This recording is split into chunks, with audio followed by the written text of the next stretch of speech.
Hello guys, welcome to new video. তো তোমরা সবাই কেমন আছো? আশা করছি ভালো আছো। আজ হচ্ছে কি বাবার বাড়িতে আমার দ্বিতীয় দিন। সকালবেলা ঘুম থেকে উঠেছি একটু লেট করে, তো তারপর মুড়ি বাতাসা নিয়ে বসে পড়েছি। আর সত্যি বলছি, এই রকম টিফিন খেতে আমার ভালোই লাগে। মুড়ি বাতাসা একটু জল দিয়ে বেশ ভালো লাগে। তোমাদের কার ভালো লাগে বলো। আর সকালবেলাটা বিছানাটা তুলে নিয়েছিলাম। আর বাবার বাড়ির অবস্থাটা খালি দেখো, এইদিকে চালটা নষ্ট হয়ে গিয়েছে, তো বাবা আর কাকু দুজনে মিলেই কিন্তু চালটা সারাই করছে। আর এদিকে আমার মামাম খেলার সাথী দেখো, ও ছাই নিয়ে খেলছে। মানে কি বলবো, আর ওকে কিছু বলার নেই। যত বারণ করছি ছাই নিয়ে খেলতে নেই, তো ও কিছুতেই শুনছে না। যেহেতু ওখানে পায় না, তো এখানে যা ইচ্ছা হচ্ছে মোটামুটি তাই করছে। আর এদিকে লাড্ডু দেখো, মানে লাড্ডু ও হচ্ছে কি আমাদের বাড়ির আর কি পোষা কুকুর। আর মাম্মাম লাড্ডুকে চুপ করতে বলছে, ও আসছে লাড্ডুকে পেটন দেবে বলে। তো যাই হোক, লাড্ডুকে দেখে ভয় পেয়ে গেছে। আর এদিকে বাবা আর কাকু দুজনে মিলে গিয়েছিল বাঁশ কাটতে, কারণ এই বাঁশগুলো দিয়েই ওই চালটা সারাই করবে। আর এদিকে আমিও বসে গিয়েছিলাম ডাঁটা কাটতে, আর মেয়ের জন্য মাছের ঝোল করব।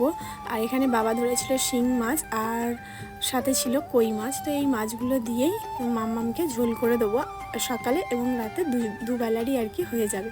তারপর বাবা আর কাকু দুজনে মিলে চলে গেল জলের ড্রাম নিয়ে জল আনতে। আর এই ভ্যানটা হচ্ছে কি বাবারই ভ্যান, বাবা ভ্যান চালায় না। আমাদের যেহেতু সবজি চাষ আর কি হয়, তো ভ্যানে করে দিয়ে আসা নিয়ে আসাটা সুবিধার জন্য বাবা ভ্যানটা আর কি নিয়েছে। আর এই যে এখন যাচ্ছি মাম্মামকে সাঁতার কাটানোর জন্য, মানে সাঁতার শেখানোর জন্য। অনেক দিন ধরেই মাম্মামকে ভাবছি সাঁতার শেখাবো, তো যাই হোক হচ্ছিল না। আর যেহেতু বাবার বাড়িতে পুকুর রয়েছে এরকম, তো ভাবলাম আজকেই একটু প্রথম দিন ট্রাই করি। আর ও ভীষণ ভয় পাচ্ছিল এই কারণে যে ওর পায়ে কাদা লেগে যাবে, সেই জন্য। জল দেখে ও খুব একটা ভয় পাচ্ছিল না, বেশ মজা করে স্নান সেরেছে। আর পাশে কিন্তু ওপরে দেখেছো কিনা জানি না, বালতিতে কলের জল ছিল, সেই জলেতে মাম্মাম স্নান করেছে পুকুর থেকে ওঠার পর।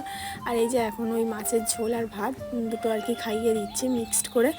আর মাম্মাম শিং মাছ বলো, ডিম বলো, সমস্ত কিছু মানে সব রকমের মাছ মাম্মাম খেতে ভালোবাসে। আর মাম্মাম খেতে ভালোবাসে বলে বাবাও আবার জাল ফেলেছে, যেহেতু নাতি নাতনি এরা খাবে, তো সেই জন্য। আর এর মধ্যে একটা জিনিসও পড়েছে, তোমাদেরকে দেখাবো, চলো দেখিয়ে দিই।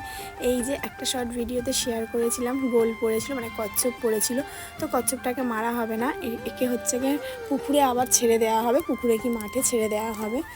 আর এই যে খুব সুন্দর করে আমার কাকা দিদা মাছ ধরছে। এই খাল মতন এই জায়গাটা, প্রচুর মাছ পেয়েছে। এই যে দেখো দাদু মাছ, সব মাছ এক একটা মাছ আলাদা আলাদা করছে। আর বিকালবেলা মাম্মাম মাঠে গিয়েছিল আমার মায়ের সাথে ছাগলকে নিয়ে। আর এই যে ছাগলকে নিয়ে মাম্মাম ফিরে পড়লো। আর দিদা আর কাকা ওরা হচ্ছে কি মাছও দিয়েছে আমাদেরকে। সন্ধ্যাবেলায় মাছগুলো কেটে নিলাম আমি আর মা। আজকের দিনটা এইভাবেই কাটালাম। দেখা হবে নেক্সট ভিডিওতে। টাটা।